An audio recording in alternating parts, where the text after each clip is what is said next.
waliwo abayimbi omuye Alien Skin ale Palaso balwanye katono battingane. Lwaki ebibatawaanya tebajja wano nembayamba tebabitereeza? Alien Skin nze nasooka okumuwulira omwaka oguwedde. Nali ndi mu Amerika eyo, omuntu omu nampeereza obubaka. Kiki ekyo ekibatawaanya ekibatuuka okukwata ennyondooni n'amajambiya kati omuntu bw'afiira mu ntalo ezo? Ekyokubiri, ffe abaagala okusanyusibwa tutya.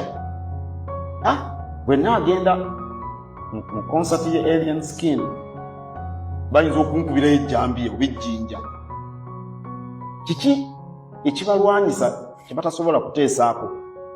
Waliyo n'abantu abalala bannya basobola okubatuuza ne baba tebazze wano, ensonga ne bazitereeza. Amaanyi g'omuyimbi tegali mu ggaali n'akatono. Eggaali ge gabinja ag'abayaaye ne batambula nago. Amaanyi g'omuyimbi ga munnakitone gali mu kukuza kitone. Alien Skin kuba abantu bakulaba nga gwe oli munnabyabufuzi.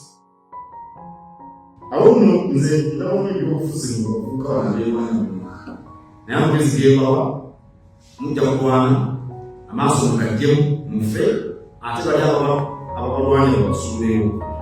Then n'ekirala bapromota baneeno mu kusisinkana waliwo awo ebitulinze bye nalabamu naddala mu kutegesa ebyobula Abitex batya.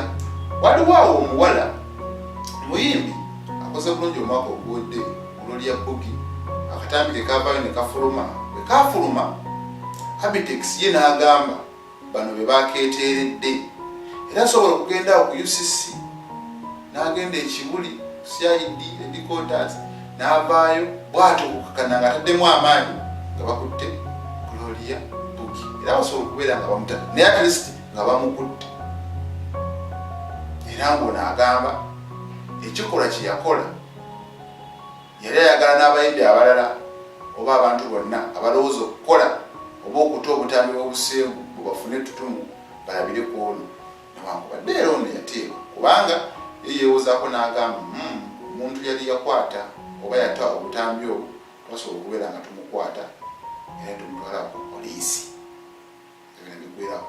Kati okuba nti nno gw'omu kubabadde abategesi ab'enkuuka ekintu ekyo ne kituukawo ng'ate kikoseza ddala music industry ng'emabega walumba omuwala n'omuteekesa ne mu kkomera ng'ogamba alina okukajjutuka n'okuyiga ate ono aliwo mu kiseera kineeno ebikolwa ne birabika ne bivaayo ensi nene n'ebiraba onoosigala ng'osirisi ng'omanyi nti nno osobola oteekinga legal process nga zozooteekinga emabega wabula gwe n'osirika n'ogamba nti kati tubaaniinze omuntu ono n'ono nga gwe promota erina obuyinza kwekyo ekintu wano ndowooza twalisuubidde okubeera nga tukulaba ng'ojjayo oba oluma n'ogwengu okubaako kyokola otulage nti kati nze tusinza kuba n'abantu abakubiddwa abatwaliddwako amasimu gaabwe zengenze waneeno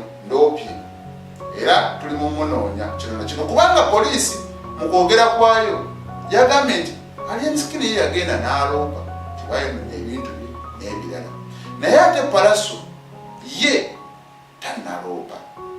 Kati abaffe oba osobola okuloopa ku kiri eri kalali kinene kikwatako ntukulaba ng'ozze ebbali togenze kuloopa tolina kyona kyokoze wabula ovuddeyo na statement n'ogamba tumubaaniinze yasigale ng'ayina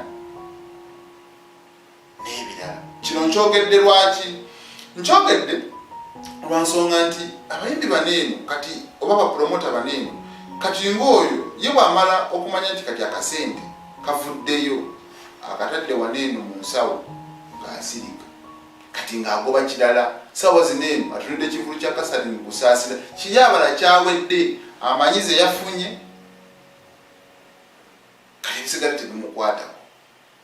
That's it. So nze ndowooza twongere okubeera nga oluusi tubalansinga ebintu bineeno tumanye nti bwe mbanga guno nguzannya ate guno nguzannye ntya amaanyi ge wateekamu emabega nga teryakusasudde gaali mangi ate tulaba mu kiseera kineeno ekikwatirako ddala kuba baddewo ng'otegeka enkuuka ebbanga eriwerako ate mu kiseera kino n'olaga nti no